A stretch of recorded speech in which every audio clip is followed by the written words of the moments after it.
bonsoir à toutes et à tous et bienvenue sur Radio Diagonale, votre web radio 100% rouge et blanche et 100% désillusion.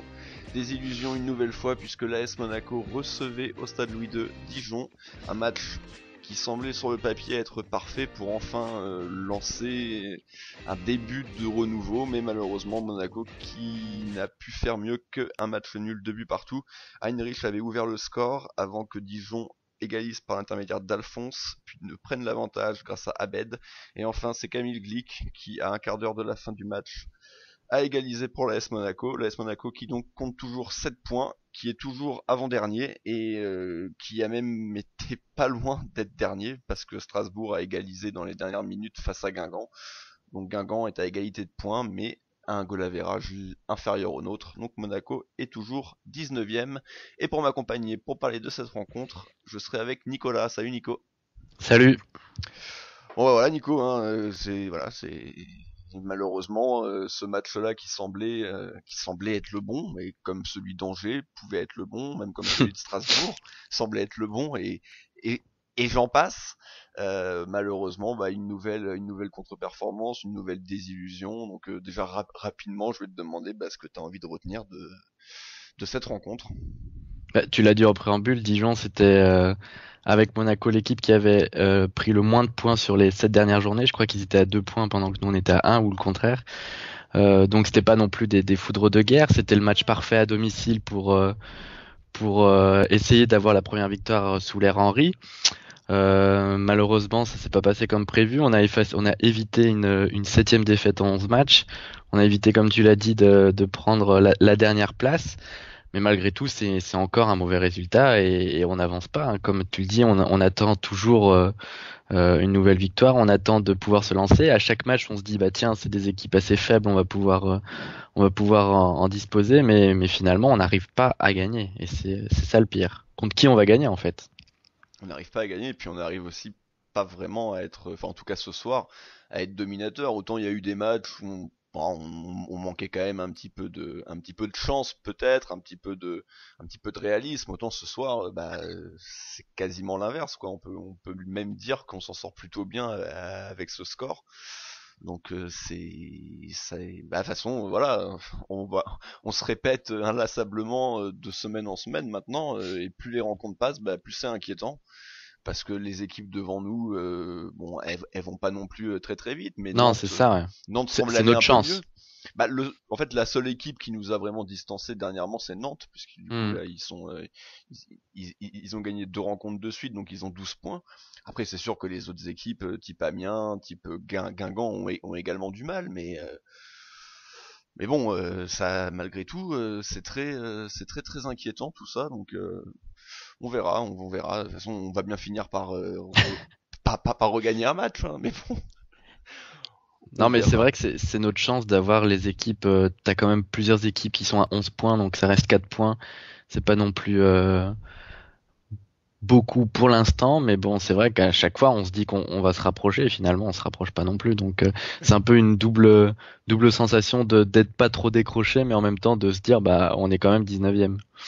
Et on est quand même 19ème, et voilà, je vais le répéter, on le doit à Strasbourg, sinon ce soir on 20e et serait dernier. 20ème, on serait 20ème et dernier.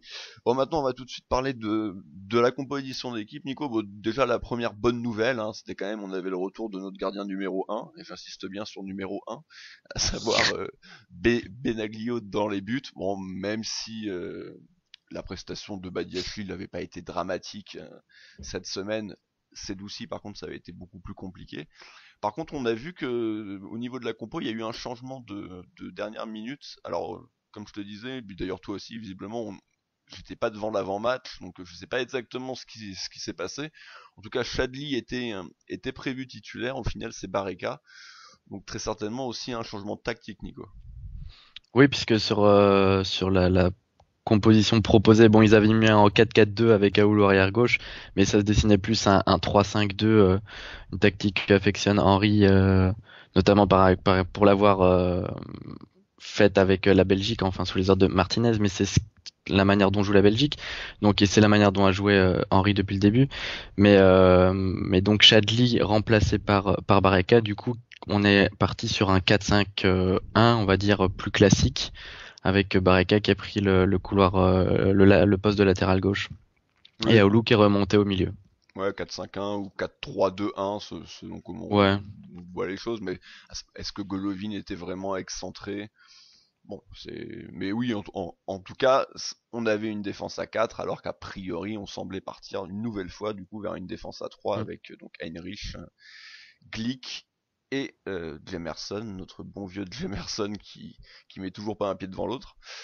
Et donc, bah, une rencontre au final où, bon, déjà, faut quand même le dire, qui s'est joué sous des trompes d'eau, donc ça favorise certainement pas en plus le jeu. Au final, on a quand même vu des buts, mais on a surtout vu une AS Monaco une nouvelle fois sans idée, et surtout très fébrile à l'image, une nouvelle fois, un peu comme cette semaine, de cette ouverture du score certes, mais de cette égalisation très rapide des Dijonais.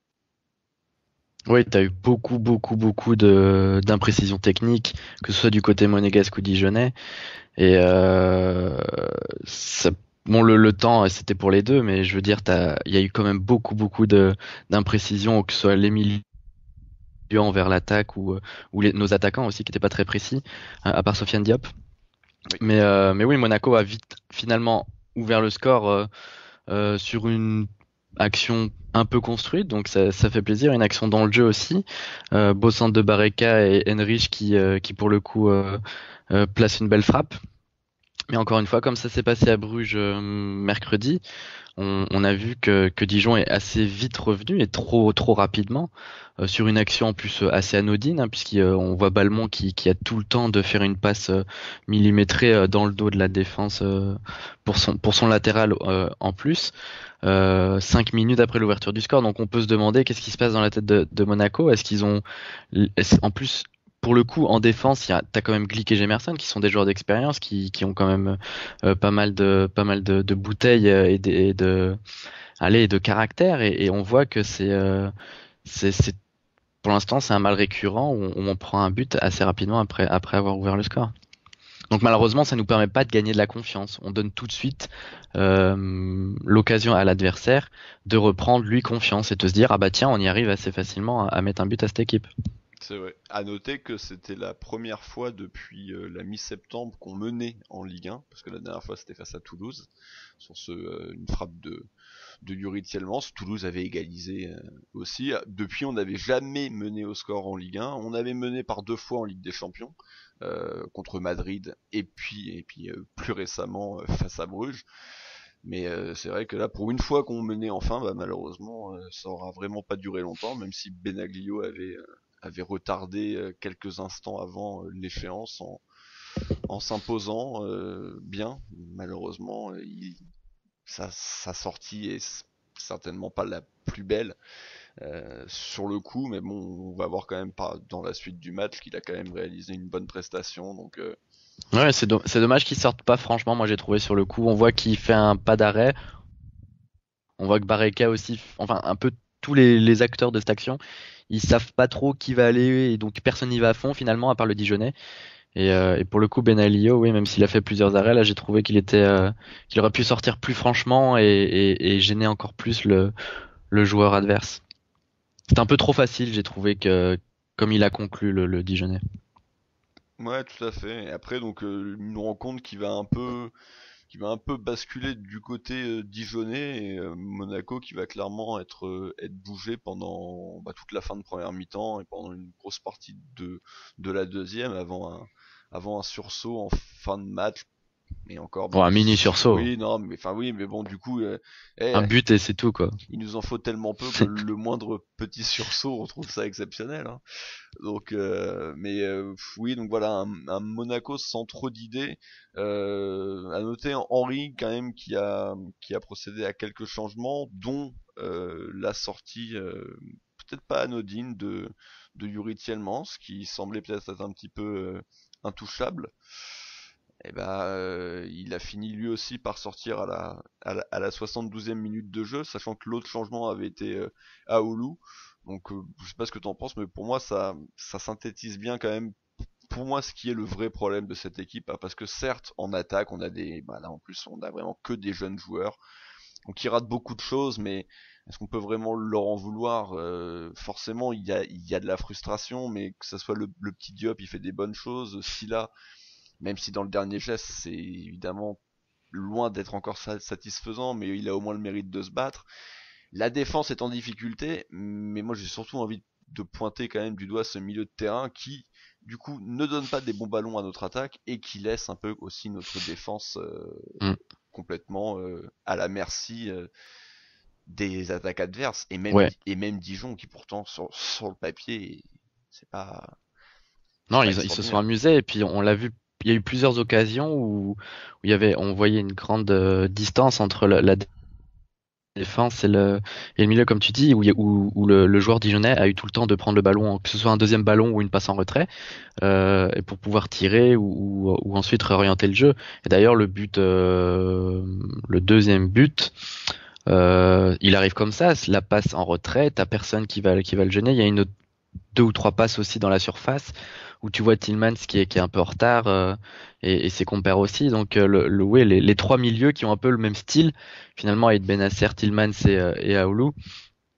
Il a pas trop marché ce soir, et le fait que Henry ait remplacé Tillmans par Traoré alors qu'il avait déjà remplacé Aoulou par Pelé. Bon, pour le coup, vu qu'on perdait, c'est plus compréhensible de sortir Tillmans, qui était censé être le milieu le plus offensif des trois, pour mettre encore un milieu encore plus offensif, pour le coup pur offensif, qu'Adama Traoré. Mais c'est sûr que oui, Tillmans, encore une fois, était transparent. Oui, mais du coup peut-être que Henry s'est, visiblement en tout cas, s'est rendu compte qu'il y avait un souci à ce niveau-là. Ça a été quand même un poil mieux avec Pelé et avec Traoré. Même si Traoré, bon, c'est un peu toujours pareil. Il y a des bonnes choses et puis derrière, il y a quand même aussi Ouais, beaucoup de déchets. beaucoup de déchets. Mais il a au moins le mérite de tenter des trucs et puis il a le mérite aussi d'avoir tiré ce coup franc qui nous rapporte un point ce soir. Hmm. Alors évidemment, ça serait insuffisant si on avait des exigences du haut niveau. En l'occurrence, dans notre situation actuelle, moi, un mec qui rentre et qui nous permet de prendre un point, déjà, je suis très satisfait. J'ai oublié aussi de préciser, c'est vrai qu'en début de match, une chose assez intéressante, Monaco quand même a pressé très haut l'équipe dijonnaise et évidemment c'est peut-être un peu plus compliqué de faire ça en Coupe d'Europe contre des équipes avec des qualités techniques un peu supérieures, mais Monaco qui grâce à ça quand même Nico s'est procuré deux trois occasions plutôt franches, grâce souvent à des erreurs de relance des Dijonais, donc ça Hmm. moi j'ai trouvé ça assez intéressant, même si au final ça s'est aussi assez vite Bah, ça s'est vite estompé, arrêté. mais il faut avoir un sacré physique pour faire ça sur toute la durée du match. Mais oui, ça c'est quand même assez vite retombé. Oui, parce que 90 minutes c'est dur, mais Ouais, ouais. vous pouvez peut-être faire plus que 15 quoi. Non, oui, et puis bon, pour le coup, en plus, on n'a pas ouvert le score, donc après, ça s'est un peu estompé, mais l'occasion notamment de Diop, qui fait une frappe de poussin, quoi. Une passe, c'est une Une passe. une passe à ciment, mais c'est dommage, mais ça aurait pu, eux aussi, les deux devant, leur donner encore plus de confiance. Même si, encore une fois, Diop a été plus en vue que Moussa Silla. Mais le pressing haut comme ça, ça a bien marché, même si au final on a vu que Dijon évoluait très rapidement ensuite, dans notre dos, notamment sur les côtés. Mais justement, voilà, ça me permet de d'embrayer sur un autre point. C'est un point, c'est vrai qu'on avait déjà vu la semaine dernière, donc pour le premier match d'Henri, et que Boris avait justement noté, à savoir que on avait quand même deux latéraux. Alors en l'occurrence, c'était Sidibé et Heinrich, mais on a vu pareil avec Heinrich de l'autre côté et donc Bareka à gauche, des latéraux qui sont globalement très très hauts et non pas des latéraux qui partent de loin pour aller très haut comme on peut le voir chez d'autres latéraux offensifs type Thomas Meunier, mais là vraiment des latéraux globalement très hauts sur le terrain, et du coup avec nos deux milieux de terrain excentrés entre guillemets du milieu, à savoir Aoulou et Tielmans, qui avaient du coup assez souvent ce rôle de latéral, hein, de latéraux du coup, mais qui se sont fait prendre oui à plusieurs reprises dans leur dos, mais d'un autre côté c'est c'est difficile que quand même comme stratégie. Je suis pas forcément très fan moi de ça. Je sais pas ce que t'en penses, mais Non, surtout qu'offensivement, ils ont été imprécis, à part leur but où finalement c'est latéral à latéral. Mais après, sur leur oui, centre, que ce soit Bareka ou Henrich, ils ont pas trouvé très souvent, notamment Moussa Silla qui était le joueur offensif. Ça jouait plutôt en relais, souvent avec Aoulou et Tielemans de l'autre côté, mais ça revenait très vite ensuite vers l'arrière. Donc ça se met en danger, ça va vers l'avant, mais pour un pour une plus-value qui est très limitée finalement. Donc et comme tu le dis, en plus défensivement après, on n'était pas à l'aise. Et sur le but, on voit que Bareka, même si on n'est pas en mode contre-attaque de Dijon, il réussit à se faire avoir dans le dos par le latéral, donc par son vis-à-vis. oui, en plus. Mais du coup, c'est même si bon après bon c'était déjà, enfin c'était il y a pas si longtemps que ça, c'était il y a un an et demi. Mais c'est vrai que la fameuse année où on fait où on est champion et tout. Bon, déjà c'était Mendy et Sidibé, donc c'est vrai qu'individuellement, puis et pas le même Sidibé qu'on a depuis le début de l'année, donc individuellement c'était des joueurs supérieurs, mais surtout, moi je fais mémoire que évidemment souvent Fabinho et souvent Bakayoko ou Moutinho faisait ce travail aussi mais que font aussi des joueurs comme Modric ou comme Kroos au Real Madrid avec un Marcelo qui est constamment devant. Le problème c'est que ces joueurs-là savent le faire, savent Hmm. prendre ce rôle de couverture par moment dans le match du latéral. Là, Aoulou a beaucoup plus de difficultés à le faire et en plus, les rares fois où ça passe, vu qu'on a une défense centrale qui n'est plus que l'ombre d'elle-même, et bah à chaque fois ça crée des Ça panique. situations dangereuses de but et aussi ça ce système là bah du coup découvre un petit peu l'axe du terrain parce que vu que nos deux milieux se retrouvent sur les côtés et que nos latéraux sont encore au milieu de terrain, on n'a plus que le seul Aïd Benasser et bon et puis évidemment les deux défenseurs centraux derrière mais qui et souvent il y a un vrai déséquilibre défensif et les équipes adverses bah en profitent très souvent. D'ailleurs, Dijon allait souvent sur les côtés et rentrait dans l'axe, justement pour profiter de ces trous qu'il y avait dans l'axe. Et le deuxième but a un peu arrivé comme ça. Oui, tout à fait, ouais. Bah après bon après c'est vrai que le deuxième but c'est est-ce que c'est une erreur de relance d'Aïd Benasser? Est-ce que c'est Heinrich qui attaque mal son ballon? C'est c'est c'est une accumulation de facteurs, de petites erreurs derrière en plus Jemerson qui fait un tacle Qui cadre. bah oui, mais c'est terrible parce que s'il tagle pas, Elle Benaglio sort, ouais. était, oui, elle était Je peut-être pense même qu'elle pas sort, hein. cadrée d'ailleurs, Mm. et du coup en plus d'être cadrée, bah elle prend à contre-pied notre gardien, donc ouais sur cette action-là il y a rien qui va, et c'est vrai que psychologiquement aussi, moi je me mets un petit peu aussi à leur place, alors ils ont beaucoup de choses, on a beaucoup de choses à leur reprocher, et très clairement, moi je l'attends, hein, cette victoire 1-0 dégueulasse où on va être dominé pendant 90 minutes, mais je m'en fous, tu vois. Mais eux, ça va leur faire du bien, ça va nous faire du bien aussi à nous, mais eux aussi, ça va leur faire du bien. Le problème, c'est que les matchs se suivent, les contre-performances se suivent, et c'est très très compliqué. Bon, mais on a passé une semaine sans perdre, donc c'est parfait, là. C'est Enfin, vrai. deux matchs. C'est vrai il y a un poil de mieux, et puis on risque de reprendre un point sur Marseille, donc c'est bien, faut pas l'oublier. C'est pas à galvauder. Mais oui, voilà, donc juste pour conclure, bon, tu l'as déjà dit, mais c'est vrai qu'avec les latéraux, à noter quand même, ouais, ce but latéral pour latéral, moi de mémoire, bah, ça a dû certainement se reproduire, mais la dernière fois de mémoire que j'avais vu ça, c'était en Ligue des Champions, Mendy pour Sidibé. Alors par contre, je sais plus contre qui c'était en poule, je crois. Ouais, je m'en souviens aussi qu'il avait marqué de la tête, non? Je crois que c'était de la tête, oui. Je crois que c'était de la tête, mais et du coup c'est pour ça que j'ai repensé aussi à cette analogie où on avait des latéraux très hauts, mais encore une fois c'était pas les mêmes et puis on n'avait pas le même milieu de terrain. Bon bref, mais c'est bien pour le coup. Moi j'aime bien voir ça, mais il faut pas non plus que ça soit au détriment du reste de l'équipe, mais peut-être que ça va se mettre en place au fil des semaines et que peut-être surtout au mercato on va prendre un défenseur central et un vrai milieu de terrain qui va permettre Ouais, de faudra voir qui c'est qui solidifier. veut venir, hein. Il faudra voir, oui, qui c'est qui veut venir, qui c'est qui sera disponible. On aura le temps d'en parler d'ici là, mais c'est vrai qu'on sait que le mercato d'hiver, globalement, à part le coup Berbatov, on a rarement fait quand même des très bonnes pioches pendant cette période de l'année, et sachant qu'en plus c'était souvent en plus des mercatos où on prenait des joueurs en se disant pour avoir un petit peu mieux. Là on n'est pas à cette étape-là. Là on est pour nous sauver. Donc Mm. là il faudra pas se tromper quoi. Autant quand on s'est trompé sur Mateus Carvalho, etc. C'était bon, Alain Traoré et j'en passe. C'était pas très grave parce que on était podium. Bon voilà. Autant là il faudra pas se tromper parce que vu le niveau actuel des joueurs qu'on espère être remplacés, s'ils sont remplacés par des pipes, ça fera pas avancer grandement les choses.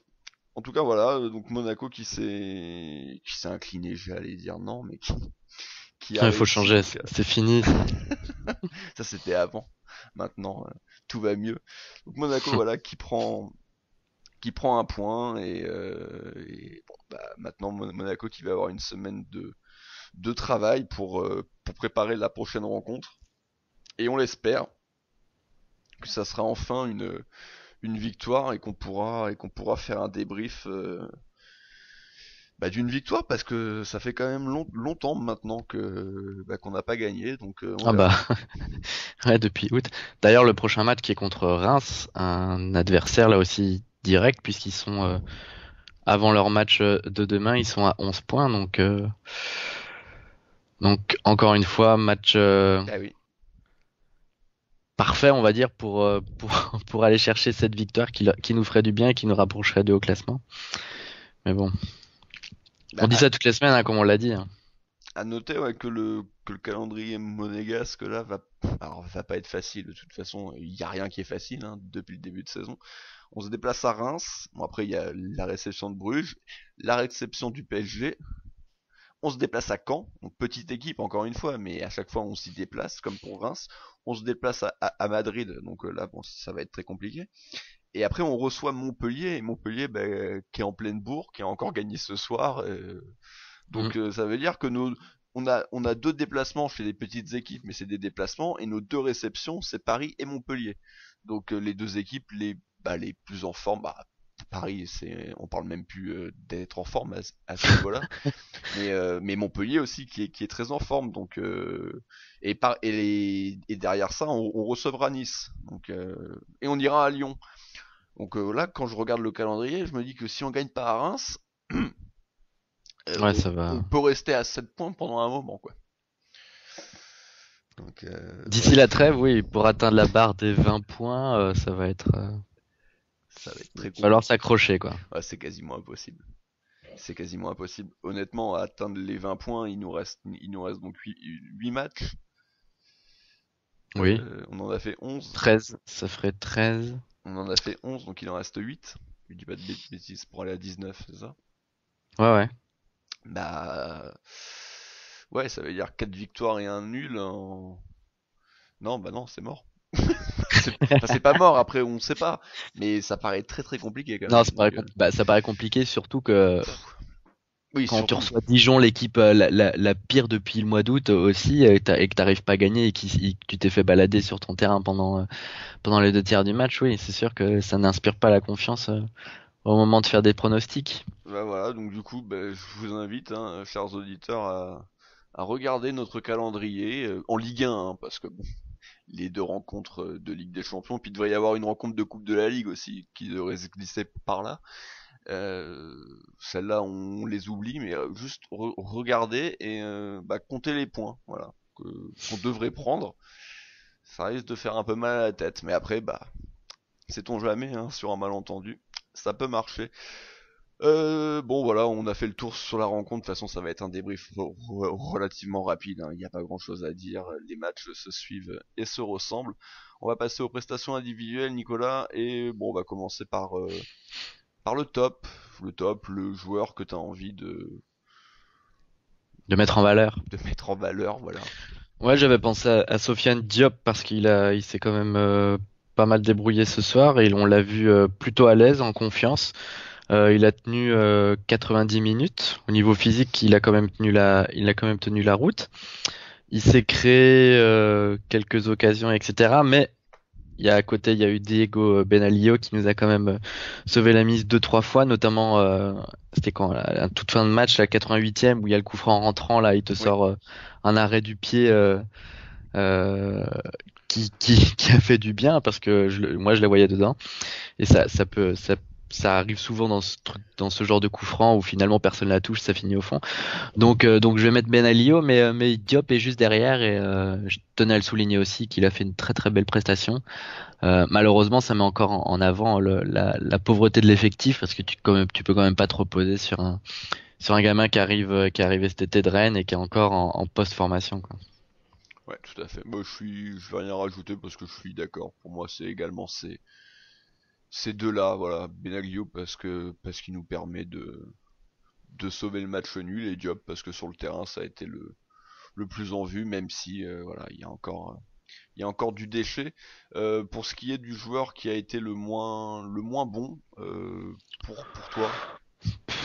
Oh, j'ai envie de mettre les trois milieux, Aoulou, Tillmans et Aïd Benasser comme comme un seul groupe, on va dire, parce qu'ils ont vraiment failli ce soir dans leur mission au milieu de terrain. Ils se sont fait quand même assez bouffer par des joueurs qui ne sont pas non plus des foudres de guerre et finalement ça a quand même pesé sur la rencontre.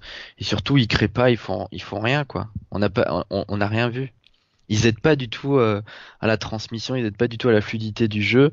C'est très stéréotypé, ça fait beaucoup du latéral où ça passe en défense et ça crée pas beaucoup, quoi. Oui, c'est pareil, je suis d'accord. J'aurais pensé aussi à Moussa Silla qui quand même a raté. Oui, il rate pas mal de. Ouais, il rate quand même beaucoup de situations. Après, bon, il est encore jeune, mais ça commence à faire. Ça fait beaucoup, quoi. C'est très imprécis, ouais, techniquement. Oh. Voilà, Ça fait toujours, ça récupère, ça va dans les pattes et tout, il gêner se bat. l'adversaire, mais oui, il se bat, mais il faut qu'il conclue, quoi. Il faut qu'il apprenne à être un tueur, parce que sinon, à Bruges, il a l'occasion de faire 0-2, on se prend un but. Là, il a l'occasion aussi à un moment quand il part tout seul sur le côté, il se la met mal et puis il fait toujours le geste de trop qui lui pourrit toute son action. Alors, est-ce qu'il a peur? Est-ce qu'il sait pas encore comment gérer ça? Là aussi, on va voir le travail de Thierry Henry s'il peut l'aider sur ça. Mais c'est vrai qu'il gâche beaucoup, ouais. C'est dommage, c'est dommage. Ouais, c'est vrai que c'est assez dommage, mais sinon, ouais, je te rejoins sur le milieu de terrain. De toute façon, c'est déjà ce que j'expliquais tout à l'heure.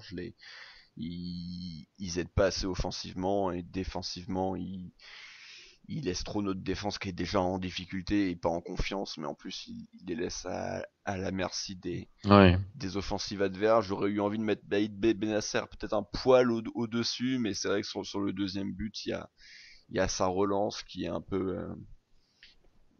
Qui est pas très bien senti, même si derrière c'est une accumulation de d'erreurs. Il n'est pas Ouais, ouais, évidemment c'est sûr. le seul fautif, mais il est quand même à l'origine de ça. Juste pour préciser, Chadli visiblement en fait il s'est fait mal à l'échauffement. Voilà, il s'est blessé aux adducteurs. Donc Purée, il y a plus de monde à l'infirmerie que sur le terrain de toute bientôt. façon ça ne surprendra personne. Voilà, un blessé à l'AS Monaco, pas non plus. C'est pas bien surprenant. Donc aux adducteurs, donc ça veut dire que c'est musculaire. Aux adducteurs en plus c'est la merde. Donc on risque de pas le voir la semaine prochaine. Donc voilà, ça fera un joueur de plus absent la semaine prochaine et on attend tous avec impatience le retour de Ronnie Lopez. Mais bon, Ouais, comme qui devait être absent un mois, quatre oui, semaines, et puis finalement, ça fait plus de ah, mais ça, on a, sept semaines, je pense, qu'il est dehors. c'est vrai, Mais, très, et maintenant, ils se font même plus chier pour le communiqué médical, comme on l'a vu cette semaine, le club. oui, oui, mais de toute façon, il y a une telle opacité dans les dans tout ça quoi. On sait Ouais, ça a jamais où toujours ça été le en cas. Ouais. est. Et puis, alors ça peut arriver de temps en temps avec un joueur ou deux qu'on préfère ne pas trop donner d'informations, mais le problème c'est qu'on fait ça avec tous nos joueurs, donc c'est juste une volonté en fait de pas communiquer. Donc bon, évidemment, ça m'étonnerait qu'on soit écouté par des membres de Monaco, mais arrêtez de le faire, hein, votre communiqué médical, hein, sans déconner, ça sert absolument à rien. Puis en plus, d'une semaine à l'autre, il y a des trucs qui sont pas logiques. Donc t'as des mecs ils sont proches de reprendre, et puis en fait la semaine d'après, non, en fait non, en fait pas du tout. Donc voilà, le reste de l'équipe, donc à savoir la défense, donc une défense à 4 au final, va commencer par la défense centrale, Nico. Une nouvelle fois une défense centrale en difficulté, que ça soit Glick ou Jemerson. Et bon, Glick qui va quand même réussir à sauver son match grâce à ce but, mais sinon il y a quand même beaucoup d'erreurs. Moi, Glick, je le trouve très en retard maintenant. Je le Ouais, trouve ouais. en grande difficulté dans le jeu aérien, alors que c'était son point fort. Alors, il marque un but de la tête, mais dans le jeu aérien défensif. Et puis Jemerson, comme d'habitude, il nous fait un nombre de fautes incalculables, et souvent des fautes bêtes. C'est quand le défenseur est de dos, enfin le défenseur, l'attaquant plutôt est de dos au jeu, et il fait énormément de fautes comme ça où il vient taper dans les jambes de l'adversaire. Et encore ce soir, il nous a coûté plusieurs coups francs. Et ça devient problématique, quoi, Jemerson. Oui, Glick, je l'ai trouvé un peu mieux ce soir par rapport à ce que j'avais pu voir depuis le début de saison, un peu plus déterminé. Mais c'est vrai qu'il panique de plus facilement, que ce soit quand il est en un contre un ou quand il doit aller au duel. Il en impose moins. Je pense que les adversaires aussi peut-être en ont moins peur et ont appris à appréhender sa force physique. Jimerson, c'est toujours très nonchalant. Ils sont pas impliqués lui pour le coup. Il fait ça, mais enfin il joue son match, mais il a l'air ailleurs. Et du coup, il y a beaucoup de fautes et l'appréciation aussi il est très très lent aussi. Il aide pas, les deux du coup sont très lents. On a une défense assez lente. Du coup, il jouait quand même assez bas ce soir pour peut-être pour compenser leur lenteur. Mais ouais, ça rassure pas. En plus que ce sont nos tauliers, c'est censé être nos tauliers, donc si même eux lâchent du coup, avec l'équipe de poussins qu'on a, Ouais, bon, ça semble compliqué. ça fait 2 mois que ça dure maintenant, donc c'est même plus une surprise. On attend qu'ils reviennent à peu près à leur niveau, mais c'est un tout. De toute façon, voilà, c'est un tout. Ils ont pas les mêmes milieux devant eux. Donc, Le ils sont, problème aussi, c'est ils ont pas de concurrence. Leur poste, là, bon, il y a oui, personne parce qu'il y a pas mal c'est de vrai. blessés et tout ça, mais ils ont pas de concurrence. Donc finalement aussi, peut-être que ça les motive. Ils sont moins, allez, bah, ça les stimule moins aussi. Donc il y a peut-être ce côté-là aussi. Bah, Comme on l'a dit au mercato d'hiver, de recruter un défenseur qui vienne foutre un peu la pagaille dedans et qui les oui. remette peut-être dans le droit chemin. Mais Qu'ils soient bons surtout parce que la concurrence numériquement ils l'ont. Radji, Endoram, Touré. Le truc c'est qu'ils sont limite encore plus mauvais qu'eux, ouais, voilà, ouais. donc du coup, Jemerson là, il a quand même fait quelques matchs sur le banc pour suspension ou quoi. Et quand il a vu les prestations de Radji, il a dû se dire bon je suis peinard, Ouais, hein. je suis tranquille, bah oui. C'est bon, a priori je devrais retrouver ma place assez rapidement. Les latéraux maintenant, donc on en a parlé, hein, Heinrich et Barreca. Est-ce que tu as quelque chose à dire de plus sur leurs prestations? Barreca, on l'a pas trop vu. Henrich, c'est un très très vite après son but. Donc Barreca, ouais, je pense, je sais pas d'où est venue cette recrue, mais il est nulle part, quoi. Il est pas très bon, hein. Non, c'est pas faux. C'est, ouais. Il apporte pas grand-chose. C'est simple, ça va au troisième poteau, à part sa passe D, mais ça n'apporte pas grand-chose.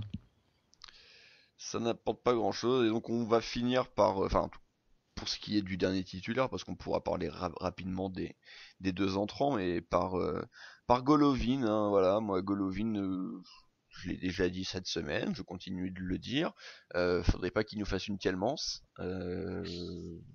c'est très insuffisant, pour son statut, encore une fois, voilà, parce que évidemment, dans l'absolu, il n'a pas été moins fort que d'autres, mais tout le monde n'a pas été acheté ce prix-là, tout le monde n'est pas arrivé avec tous ces espoirs-là. C'est compliqué et j'ai peur que il perpétue la tradition des Russes qui sont incapables de jouer autre part qu'en Russie. Ouais, c'est sûr, on l'a dit, on a plus vu Diop dans le fait de provoquer, de créer le danger que Golovin, alors que comme tu le dis, Golovin est arrivé avec ce statut de mettre à jouer, le jeu va s'organiser autour de lui. Finalement, on voit pas grand chose, on voit pas de passe dangereuse de sa part, on voit pas c'est même pas lui qui prend les coups de pied arrêtés, c'est son influence sur le jeu, c'est plus un régulateur pour l'instant qu'un créateur. J'ai l'impression ces matchs qu'il dispute depuis qu'il joue, alors est-ce qu'il doit aussi s'habituer au contexte Ligue 1, il revenait de blessure, il a changé de club, etc. Donc est-ce qu'il lui faut un petit temps d'adaptation, peut-être, j'espère. Mais aussi est-ce que on doit pas lui donner les clés et jouer autour de lui. Peut-être, de toute façon. Parce que cette position un peu bâtarde sur le côté, au centre, oui. Je sais pas, il est pas assez rapide pour jouer sur le côté. Je le verrais plus axial, pour le coup. Oui, je suis d'accord avec ça, mais écoute, on verra. Voilà, tout ce que je dis, c'est que pour le moment, c'est insuffisant. Voilà. Après, oui, ouais. Il est pas mauvais, mais il est pas extraordinaire, quoi. Non, mais on voit qu'il a du ballon, mais il n'y a pas vraiment de vraies grosses différences. En plus, bon, ça c'est pas de sa faute, mais faites-lui tirer les coups de pied arrêtés, par pitié. Moi j'en peux plus de l'autre là. Parce que et justement, d'ailleurs, ça me permet de parler des remplacements. Et donc, par exemple, Adama Traoré qui a montré à Youri Tielemans comment tirer un coup franc en 2 minutes. Voilà. Ouais, encore que ce soir, il les a plutôt pas mal tirés. Il les a plutôt pas mal tirés, mais on n'a pas marqué un but dessus et on a quasiment pas trouvé un seul preneur. Donc moi je veux bien, hein, mais bon. Mais ils étaient bien mis dans la zone. Il y a eu pire, il a fait pire. Ah, il les met bien dans la zone. Après le problème c'est qu'il les met dans la zone où il y a personne, mais il les met dans la zone. Enfin bon bref, voilà, Traoré qui aura apporté ça. Après il y aura pas eu grand chose. Juste ça. Et Pelé, il a tout raté après. C'est passe dans les deux ou trois passes. Il essaye de faire des transversales, ça finit dans les pieds d'un Dijonais. Et Pelé qui est rentré et qui s'est mis au niveau de celui qu'il avait remplacé, à savoir pas grand chose. Oui, transparent, Pelé, pour le coup. Voilà. Bon, d'un autre côté, pour le coup, lui, on l'avait mis complètement au placard dès le trophée des champions. Au final, c'est pas le plus ridicule, mais c'est toujours pareil, quoi. C'est que globalement, ils sont tous plus ou moins médiocres. Donc, quand il y en a un qui remplace l'autre, on voit pas de grande différence. Voilà, c'est sur ça donc que se termine ce débrief. L'AS Monaco donc qui a été tenu en échec à domicile par Dijon, 2 buts partout. L'AS Monaco qui compte 7 points. L'AS Monaco qui est toujours avant-dernier. Et l'AS Monaco qui se déplacera la semaine prochaine à Reims pour, on l'espère tous, une première victoire pour Thierry Henry et une première victoire depuis la première journée de Ligue 1 et même une première victoire toute compétition confondue depuis la première journée de Ligue 1, vu qu'en Coupe d'Europe, sans commentaire. Voilà. Ça sera pour nous donc l'occasion de vous proposer un nouveau débrief. Merci Nico de m'avoir accompagné pour cette émission. De rien. D'ici là, portez-vous bien et Dage Monego.